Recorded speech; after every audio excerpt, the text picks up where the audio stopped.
আসসালামু আলাইকুম সবাইকে।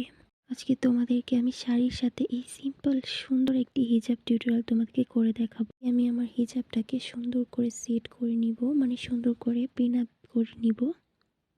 তো ফার্স্টে আমি একটা পার্ট ছোট একটা পার্ট বড় করে নিয়েছি, দেন আমি এইভাবে করে একটা সাইডে এইভাবে পিন করে নিয়েছি। দেন যে এই ছোট পার্টটা ছিল সেটাকে জাস্ট ধরে এভাবে ইনারের সাথে আমি পিন আপ করে দিব।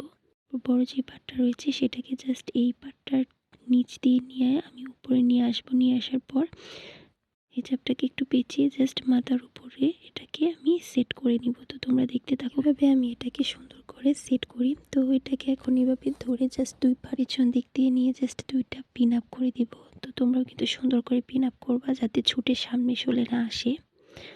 আমার কিন্তু এটা বারবার ছুটে চলে আসছিল, আমি এটাকে সুন্দর করে পিন আপ করে নিয়েছি নেক্সটে।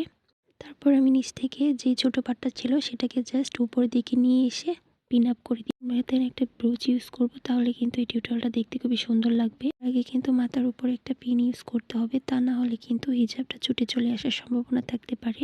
এই টিউটোরিয়ালটার সাথে কিন্তু তোমরা কানের দুল পরতে পারো। তো আমার কানের দুলটা আমি পরে নিয়েছি। নেক্সট আমি ব্রোচ ইউজ করছি। আজকের এই শাড়ির সাথে হিজাব টিউটোরিয়াল লুকটা কেমন লাগছে অবশ্যই কমেন্ট সেকশনে তোমরা জানাতে ভুলবা না। তো ধন্যবাদ সবাইকে এতক্ষণ ভিডিওটি দেখার জন্য।